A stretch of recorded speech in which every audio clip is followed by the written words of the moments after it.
Meron lang akong i-share sa inyo kasi last time, nag 9 months si Vien and then kailangan yun ng measles vaccine. Kasi 'di ba lahat ng vaccine merong mga certain time frame kung kailan lang siya pwedeng i-vaccine sa baby.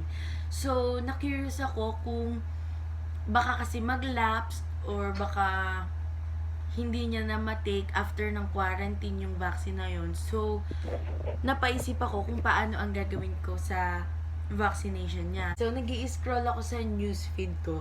And then, merong nag-pop up na isang mommy nag-share sa mommy group na para siyang page na nag-offer sila ng online consultation. So, yung page na yon ay eto, lalagay ko dito, The Kids Clinic PH. Ayan, i-search nyo sila sa Facebook. So, ang ginawa ko, nag-message ako and then, ayan, kinabukasan, nakabook na ako ng appointment after magbayad. So, ipapakita ko sa inyo yung steps, paano ako nag-book ng appointment, and also kung paano paano nangyari yung online consultation namin. So, by the way nga pala guys, itong online consultation na to, hindi siya maganda para sa mga emergency mga kailangan ng emergency medication. Para lang po ito sa mga non-urgent medication.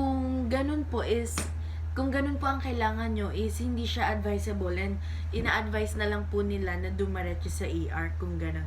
So, ito po ay para lang sa mga halimbawa curious kayo and meron kayong gustong itanong sa pedia or gustong itanong. So, pwede po ito para maiwasan na po natin ilabas si baby. So, pwede rin natin ma-resolve yung mga curiosity natin. 'Di ba? Lalo na kapag about kay baby. Kasi mas maganda as much as possible nasa bahay lang po tayo, lalo na ngayon enhanced community quarantine.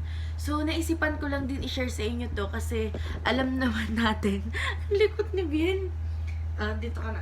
So, ayan, gusto ko lang din po i-share to sa aking mga kapwa mommies kasi in case na kailangan nila or if ever na may gusto din silang i-consult sa pedia without going out nakasama si baby. So, ito po, maganda to para sa inyo. So, i-share ko sa inyo. So, eto na, ipapakita ko sa inyo kung paano ako nag-book ng appointment and paano nangyari online consultation. Actually, itong online consultation namin is nangyari siya noong April 21 pa. So, hindi lang ako nakapag-film after namin nun kasi na-busy yata kami. So, ngayon ko lang ipapakita sa inyo kung ano yung nangyari. Ayan, so first po is punta muna kayo sa page ng The Kids Clinic PH. Ayan, so nakalagay na siya sa recent searches ko. So ayan, so after nyo pumunta sa page and then kung gusto nyo mag-browse, tignan nyo po muna and then yung mga recommendation and review. Ayan, makikita nyo po. So, message nyo po and then ayan, so meron po ditong magpo-prompt akit natin. Ayan, so meron po dyan magpo-prompt na thank you for reaching to us and then ayan, nakalagay po na our virtual consultation fee is 500. You may settle via any of your preferred mode of payment, GCash, bank transfer, credit card, or Paymaya. So ayan po yung mga list ng payment method nila.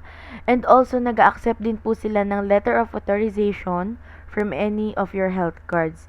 For example, yung mga MaxiCare po, yan. So, tinatanggap po nila yan. So, ayan, nagtanong ako kung saan po ako pwede mag-book ng appointment and then, sabi nila kung magbo-book daw po ng appointment is kailangan magbayad muna. So, para ma-valid yung consultation nyo po. So, ang payment method ko po is GCash. So, pinili ko po is GCash. So, may isa-send po silang number sa inyo, account number, kung ano po yung preferred nyong payment method. And then, for me is GCash. Ayan.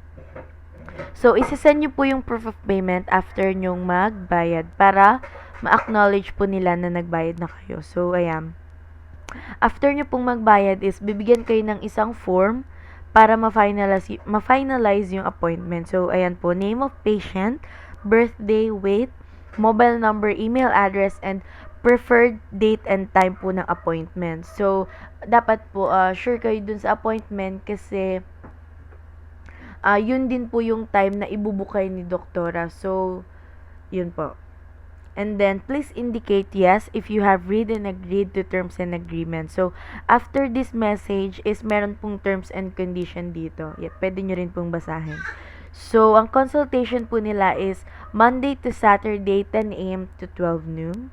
And then, 2 to 4 p.m. So, ayan po. And then, after po nyan, pag sinend na po yung form, naka-indicate na rin po yung doctor nyo below the form. So, for me is Dr. Labuguen Alonzo. Also, pwede rin po pala kayong mamili ng doctor if may kakilala kayo. I think most of the doctors is from medical doctors po yata. I'm not sure. Pero pwede nyo rin pong itanong.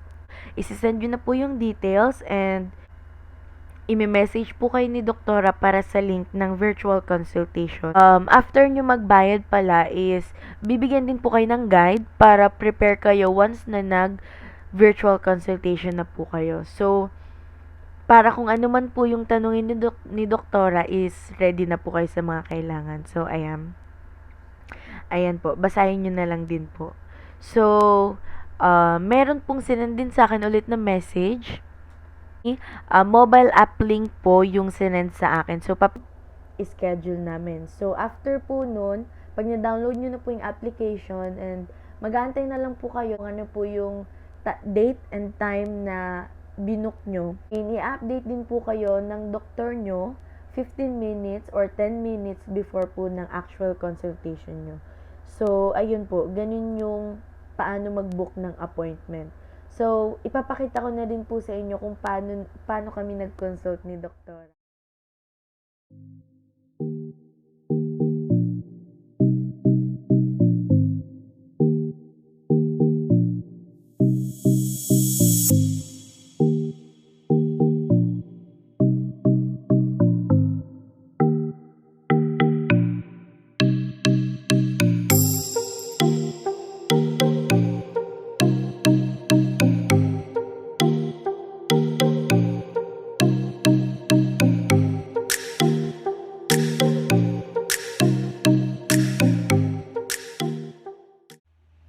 Ayan, so ganun po yung nangyari sa virtual consultation namin.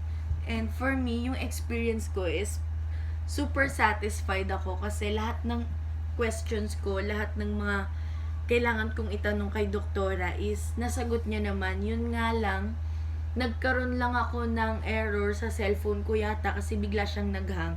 Siguro kasi nagre-record din ako. So, medyo naghang yung cellphone ko. Pero all in all, bago pa maghang yun, nasagot na ni doktora yung mga tanong ko. So, para sa akin, okay siya para sa mga non-urgent medication. Ayan, so, for me, i-recommend ko si Doktora Alonzo because sobrang considerate ni doktora, lalo na kasi nung time na yun is dumating yung magkakabit ng aircon sa amin. So, medyo maingay talaga. Kaya nagsasorry ako kay doktora.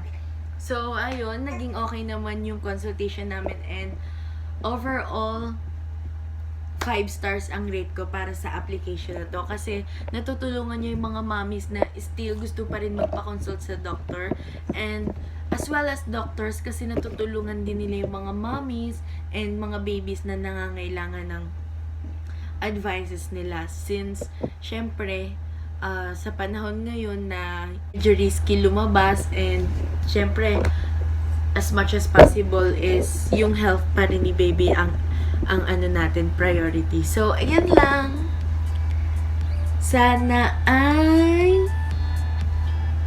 may na-share ako sa inyong matino. So mag-message lang kayo doon sa The Kids Clinic PH, malalaman niyo lahat ng details doon. So ayun, shinare ko lang sa inyo in case na gusto niya lang din magka-idea and then for more informations, i-message niyo na lang din po sila. Pinakita ko din po kung paano yung virtual consultation. So, ayun lang. Thank you! Bye!